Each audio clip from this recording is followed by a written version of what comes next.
Welcome to 77 media. నేను మీ ఆదినారాయణ. ఈరోజు అన్నమయ్య జిల్లా, కడప జిల్లాలో ప్రధానంగా పత్రికల్లో వచ్చిన వార్తల గురించి మనం తెలుసుకునే ప్రయత్నం చేద్దాం. ఏ వార్తలు వచ్చాయనేది ఇప్పుడు మీ దృష్టికి నేను తీసుకొస్తాను. ముఖ్యమైన వార్తలు అన్నమయ్య జిల్లాలో. ఫస్ట్ సాక్షి, కడపపై ఎందుకు వివక్ష, కొప్పర్తిలో టెక్నాలజీ సెంటర్ అమరావతికి తరలింపు, బాబు హయాంలో మళ్లీ మొదలైన తరలింపు వ్యవహారం, 2014-19 మధ్య ఉర్దూ యూనివర్సిటీ కర్నూలుకు తరలింపు, ఆది నుంచి అంతే, 2024లో ఎన్నికల్లో కడపలో అత్యధిక సీట్లు ఇచ్చిన ప్రస్తుతం సెంటర్ తరలింపుకు జీవో నెంబర్ 56 ముఖ్యమంత్రి నారా చంద్రబాబు నాయుడు గారు జారీ చేశారని సాక్షి ప్రత్యేక కథనం రాసింది.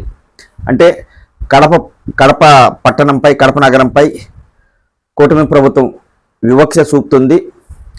గతం నుంచి ఆయన గెలిచినా కానీ పలు సంస్థలు కడప నుంచి ఇతర ప్రాంతాలకు తరలిస్తుంది అనేది.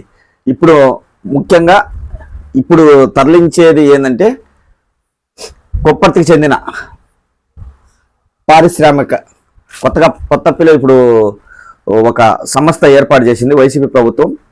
అది అమరావతికి తరలిస్తున్నట్లు ఆదేశాలు జారీ అయినట్లు సాక్షి ప్రత్యేక కథనం రాయడం జరిగింది. ఆది నుంచి అంతే, చంద్రబాబు తీరులో ఏమాత్రం మార్పు లేదు. అంతకు మునుపు ఓట్లు చీట్లు అంటూ కడపకు ఏమి చేయని సీఎం ప్రస్తుతం ఇక్కడున్న వాటికి ఎగనామం పెడుతున్నారు. రాజకీయ కక్షలో భాగంగా కడుపు మంట మిగులుతున్నారని రాజకీయ విశ్లేషకులు అభివర్ణిస్తున్నారు. అంటే 2024 ఎన్నికల్లో కడప నుంచి ఎక్కువ సీట్లు వచ్చినా కక్ష సాధింపు మాత్రం వీడలేదని, ప్రస్తుతం పులివెందుల మెడికల్ కళాశాల ప్రవేశాలకు ముఖ్యమంత్రి అడ్డుకట్ట వేయడం జరిగిందని, అలాగే భారత ప్రభుత్వం గతంలో కొప్పర్తి మెగా ఇండస్ట్రియల్ హబ్కు మంజూరు చేసిన 2వ MSME technology centre cum testing ఫెసిలిటీని అమరావతికి తరలిస్తున్నట్లు సాక్షి అన్నమయ్య జిల్లాకు సంబంధించిన అన్నమయ్య జిల్లాలో కడపకు సంబంధించిన ప్రత్యేక వార్త రావడం జరిగింది. అలాగే నెక్స్ట్, లైసెన్స్ లేకుండా టపాసులు అమ్మడం నేరం,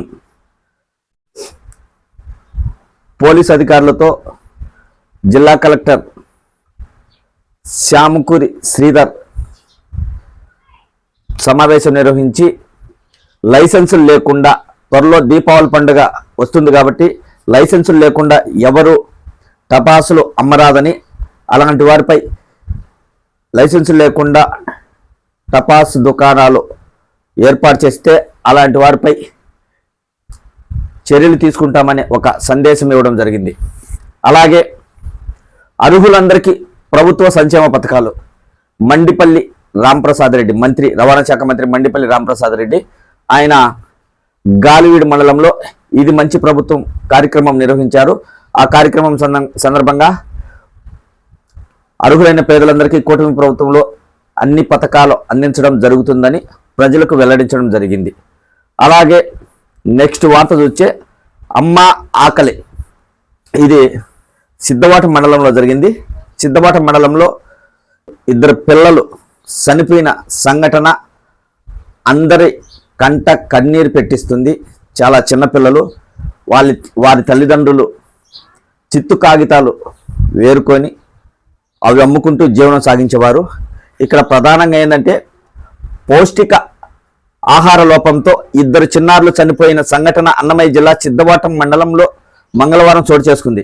ఈ విషయాన్ని వైద్య సిబ్బంది ధృవీకరించారు. సిద్ధవాటం మండలంలోని బొగ్గిడివారిపల్లె పంచాయతీ నిర్మలగిరి కాలనీలో ఖాళీ ప్రదేశంలో సంచారంగా అంటే చిత్తు కాగితాలు ఎదుర్కొని జీవనం సాగిస్తున్న వాళ్ళ కుటుంబం జీవనం సాగిస్తుంది. వారు తల్లిదండ్రులు చిత్తు కాగితాల కోసం ఏరుకోవడానికి బయటికి వెళ్ళగా ఇద్దరు పిల్లలకు జ్వరం వచ్చిందని రాత్రి నుంచి అలాగే ఉండిపోవడంతో, అంటే సరైన పౌష్టిక ఆహారం కూడా లేక సరిగా చూసుకోలేక పోవడంతో ఇద్దరు పిల్లలు పలకలేదని వారి పెద్దమ్మాయి గ్రామస్తులకు తెలపడంతో వారు సచివాలయంకి సంబంధించిన ఏఎన్ఎంలను అక్కడికి పిలిపించి పరిశీలించగా ఇద్దరు చిన్నారులు మృతి చెందినట్లు తెలిపారు. ఇది చాలా ఘోరమైన సంఘటన. వాళ్ళు ఈ ప్రాంతానికి వచ్చి 10 రోజులు అవుతుంది. ఇక్కడికి వచ్చిన తర్వాత వాళ్ళు ఇద్దరు పిల్లలు చనిపోవడంతో పౌష్టికాహారం లోపం, జ్వరానికి తగినంత చూపించుకోవడానికి డబ్బులు లేకపోవడం, ఇతర కారణాలతో పిల్లలు చనిపోవడం అనేది బాధాకరమైన విషయం. ఈనాడు వైఎస్ఆర్ జిల్లాకు సంబంధించిన ప్రధాన వార్తలు ఒకసారి చూద్దాము. మాటల్లో అభిమానం, చేతుల్లో అపకారం. వైకాపా హయాంలో ఎస్సీ ఎస్టీలపై వేధింపులు. రాష్ట్రంలో అగ్రస్థానంలో ఉమ్మడి కడప జిల్లా. కేంద్ర సామాజిక న్యాయ సాధికార శాఖ వెల్లడి అని ఒక ప్రత్యేక కథనం రాసింది. ఇది ఏంటంటే వైసీపీ 2019 నుంచి 2024 వరకు అధికారంలో ఉన్నది. అప్పటి ముఖ్యమంత్రి జగన్మోహన్ రెడ్డి గారు నా ఎస్సీలు, నా ఎస్టీలు అంటూ అందరినీ, నా బీసీలు అంటూ అందరినీ అభిమానంగా పిలిచేవాడు. కానీ ఆ పిలుపులో నిజమైన అభిమానం లేదు, మాటల్లో మాత్రమే అభిమానం ఉండాలి, చేతల్లో లేదు అనేది ఈ వార్త యొక్క ప్రధాన ఉద్దేశం. అంటే ముఖ్యంగా ఏంటంటే కడప జిల్లాలో అత్యధికంగా ఎస్సీ ఎస్టీలపై దాడులు జరిగాయి వైకాపా పాలనలో అనేది ఈ కథనం యొక్క ప్రత్యేక కథనం రావడం జరిగింది. తనను తాను దళిత గిరిజన బాంధవుడిగా అభివర్ణించుకున్న జగన్ తన పాలనలో అణగారిన వర్గాలపై తరచు దారుణమైన దమనకాండ కొనసాగింది. నా ఎస్టీ, నా ఎస్సీ, నా బీసీ, నా మైనార్టీ అంటూ ముస్లిం వర్గాల దీనజోనదారుడిగా ఉదరగొట్టారు. ఆయన హయాంలో ఆయా వర్గాల బాధితుల సంఖ్య భారీగా ఉండడం గమనార్హం. బాధితులకు పోలీస్ స్టేషన్లో న్యాయం జరగపోగా ఆపై వారే తప్పుడు కేసులు సైతం ఎదుర్కోవాల్సి వచ్చింది. రాష్ట్ర హోంమంత్రి వంగల్పూడి అనిత ఎస్సీ సామాజిక వర్గానికి చెందిన వ్యక్తి అయినప్పటికీ గతంలో పులివెందుల ప్రాంతంలో దళితురాలు హత్య జరగ్గా ఆమె కుటుంబాన్ని పరామర్శించడానికి రాగా అప్పట్లో ఆమెపై ఎస్సీ ఎస్టీ కేసు నమోదు చేయడం విశేషం.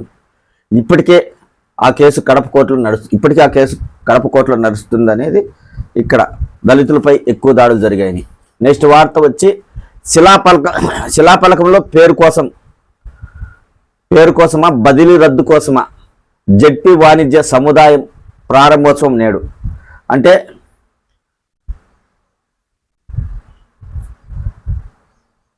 నూతన జెడ్పీ సముదాయ కార్యాలయము నిర్మించారు. ప్రస్తుతం అది ప్రారంభించడానికి సన్నాహాలు చేస్తున్నారు. ఇక్కడ ఏంటంటే వివాదాలకు నిలయంగా నిలిచిన కడప నడిబొడ్డున నిర్మించిన జిల్లా పరిషత్ వాణిజ్య సముదాయాన్ని బుధవారం ప్రారంభించనున్నారు. జెడ్పీ సిఇఓ సుధాకర్ రెడ్డికి పుట్టపర్తి డిఎల్డిఓగా బదిలీ కావడంతో ఆగమేఘాల మీద ప్రారంభోత్సవానికి ఏర్పాట్లు చేశారు. సోమవారం రాత్రి వరకు భవనాన్ని ఎప్పుడు ప్రారంభించేది కనీసం ఉద్యోగులకు కూడా తెలియదు. బదిలీలు కాక మునుపు ఎప్పుడు ప్రారంభిస్తారో చెప్పలేని పరిస్థితి ఉండేది. అలాంటిది జెడ్పీ సిఇఓకు బదిలీ ఉత్తర్వులు రావడంతో ఆగమేఘాల మీద జిల్లా జెడ్పీ కార్యాలయం ప్రారంభోత్సవానికి అడుగులు వేస్తున్నారని రాయడం జరిగింది. ఇంకొక ప్రధాన వార్త చూస్తే గండి లడ్డులో నాణ్యత ఎంత? ఈ మధ్యకాలంలో తిరుమల లడ్డులో కలిపే నెయ్యిలో కల్తీ జరుగుతుందని పెద్ద ప్రచారం జరిగింది. అది మరొక ముందే మళ్ళీ నాసిరకం సరుకులు వెనక్కి పంపిన వైనం ఆలయంలో గుత్తేదారులదే గుత్తాధిపత్యం. అంటే లడ్డులకు సంబంధించింది కల్తీ జరగకుండా అక్కడ ఉన్న అధికారులు కావచ్చు, సంబంధించిన కమిటీ సభ్యులు కావచ్చు చర్యలు తీసుకోవాలని కోరుతున్నారు. ఇక్కడ గండి ఆంజనేయ స్వామికి ప్రతి శనివారం పెద్ద ఎత్తున భక్తులు వచ్చి స్వామివారిని దర్శించుకుంటారు. గతంలో అంటే జూలైలో హైదరాబాద్కు చెందిన గుత్తేదారు సంస్థ పంపించిన నెయ్యి, నూనె, జీడిపప్పు, ఎండు ద్రాక్ష నాసిరకంగా ఉండడంతో కమిటీ సూచించిన మేరకు వాటిని వెనక్కి పంపారు. ఇది కూడా నాణ్యత లేకుండా కొంచెం నాణ్యత లేని వస్తువులను వెనక్కి పంపించారు అనేది నాణ్యతపై కొంత అనుమానం వ్యక్తం చేసేలా ఈ వార్త ప్రచురించడం జరిగింది. గుడి క్షేత్రంలో లడ్డు ప్రసాదం తయారీ కేంద్రంలో పెద్ద ఎత్తున గోల్మాల్ జరిగింది. ఇక్కడ 3.5 ఏళ్లుగా నెయ్యి కొనుగోలు, లడ్డు తూకాలలో పెద్ద ఎత్తున అవకతవకలు చోటు చేసుకున్నాయి. సరుకులు పంపిణీ చేసే గుత్తేదారు సంస్థతో కుమ్మక్కై లడ్డుల తయారీ కేంద్రంలో పనిచేసే ఉద్యోగి సదరు అధికారితో రహస్య ఒప్పందం కుదుర్చుకొని మిగిలిన నెయ్యిని ఇండెంట్గా చూపించి దోచుకుంటున్నారనేది ప్రధానమైన వార్త. ఆంధ్రజ్యోతి పత్రికలో అన్నమయ్య జిల్లాలో వచ్చిన ప్రత్యేక కథనాలు ఇప్పుడు మనం చూద్దాము. అంతా ఆర్భాటమే. ఇది నాడు నేడు పథకానికి స్కూళ్ళకు సంబంధించిన వార్త ప్రత్యేకంగా రాశారు.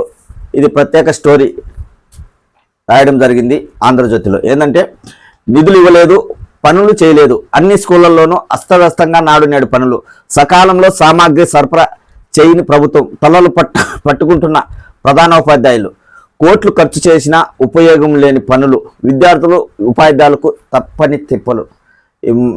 మెయిన్గా ఇదేంటంటే ఇక్కడ కూడా మనం చూడొచ్చు, సంబేపల్లి మోడల్ స్కూల్లోని గోడన్లో గడ్డకట్టిన సిమెంటు, ఇదొక ఫోటో వేశారు. కలకడ మండలం ఎర్రయ్యగారిపల్లిలో పునాదులకే పరిమితమైన జెడ్పీ హై స్కూల్ భవనం. అంటే వైఎస్ఆర్ కాంగ్రెస్ పార్టీ అధికారంలో ఉన్నప్పుడు నాడు నేడు పనులు ప్రతిష్టాత్మకంగా తీసుకొని పాత స్కూళ్లను కొత్త స్కూళ్ళుగా సుందరీకరణంగా తీర్చిదిద్దేదానికి నాడు నేడు పథకం ద్వారా పనులు చేపట్టింది. ఆ పనులకు సంబంధించి రాయచోటి పరిధిలోని స్కూళ్ళకు సంబంధించిన ప్రత్యేక వార్త ఆంధ్రజ్యోతిలో రావడం జరిగింది. అనుకున్నంతగా వైఎస్ఆర్ కాంగ్రెస్ పార్టీ చెప్పినంతగా ఈ నియోజకవర్గ పరిధిలో స్కూళ్ళు అభివృద్ధి చెందలేదు. 100% పూర్తయిన స్కూళ్ళు లేవు. అలాగే అంతంత మాత్రమే చేశారని వైఎస్ఆర్ కాంగ్రెస్ పార్టీలో జరిగిన నాడు నేడు పనులు విఫలం చెందినట్లు వీళ్ళు ప్రత్యేక కథనం రాయడం జరిగింది ఆంధ్రజ్యోతి పత్రిక. అలాగే ఇంకొక వార్త మనం చూస్తే పీలేరు కలికిరులలో 51 పరిశ్రమలు భూమి కేటాయింపుకు ప్రభుత్వం ఆమోదం, సూక్ష్మ చిన్న తరహా పరిశ్రమల ఏర్పాటు. అంటే పీలేరు కలికిరిలో పరిశ్రమల కోసం సేకరించిన భూముల్లో మొత్తం 51 పరిశ్రమల ఏర్పాటు కోసం ఏపీఐఐసి కేటాయించిన భూములకు మంగళవారం ప్రభుత్వం ఆమోదం తెలిపింది. ఇందులో పీలేరులో 49, కలికిరిలో 2 పరిశ్రమలు ఏపీఐఐసి పరిశ్రమ కోసం సేకరించి పెట్టుకున్నట్లు, భూములు నుంచి పరిశ్రమ ఏర్పాటు కోసం ముందుకొచ్చే ఔత్సాహిక పారిశ్రామికవేత్తలకు ఆయా పరిశ్రమల స్థాయి పెట్టుబడులు, ఉపాధి, ఉద్యోగాలకు కల్పన అంశాలకు పరిగణలోకి తీసుకొని వారికి స్థలం కేటాయిస్తారు. అంటే పీలేరు కలికిరి అన్నమయ్య జిల్లాలోని పీలేరు కలికిరిలలో ఆ 2 ప్రాంతాలలో ఎక్కువగా 51 పరిశ్రమలు ఏర్పాటు చేయడానికి ఎవరైనా పారిశ్రామికవేత్తలు ముందుకు వస్తే వాళ్లకు భూములు కేటాయించడం జరుగుతుంది. అంటే మొత్తం 1880 కోట్లతో 4275 మందికి ఉద్యోగాలు కల్పించే లక్ష్యంతో 123 ఎకరాలు కేటాయించారు అనేది ఈ వార్త యొక్క ప్రధాన అంశం. తర్వాత వచ్చి ఇదిగా అభివృద్ధి సంక్షేమం చంద్రబాబుకే సాధ్యం. ఇది గాలివీడు మండలంలో జరిగిన ఇది మన మంచి ప్రభుత్వం అనే కార్యక్రమంలో రవాణా శాఖ మంత్రి మండిపల్లి రాంప్రసాద్ రెడ్డి చేసిన వ్యాఖ్యలు వచ్చినాయి. అలాగే దీపావళి నుంచి మహిళలకు ఉచిత గ్యాస్ సిలిండర్లు పంపిణీ చేయడం జరుగుతుందని ఆయన తెలపడం జరిగింది. నేను ఇవి ప్రధాన వార్తలు ఎందుకు చెప్తానంటే చాలామంది పేపర్లు చూడకపోవచ్చు. నా ఛానల్ ద్వారా అన్నమయ్య జిల్లా కడప జిల్లాలో వచ్చిన ప్రధాన వార్తలను మీ దృష్టికి తీసుకొచ్చేదానికి మాత్రమే నేను ఈ ప్రయత్నం చేస్తున్నాను. అందరూ సహకరిస్తే నా ఛానల్ను సబ్స్క్రైబ్ చేసుకొని షేర్ చేసి నన్ను ఆశీర్వదిస్తారని ఆశిస్తున్నాను. ఇట్లు మీ ఆదినారాయణ, 77 మీడియా.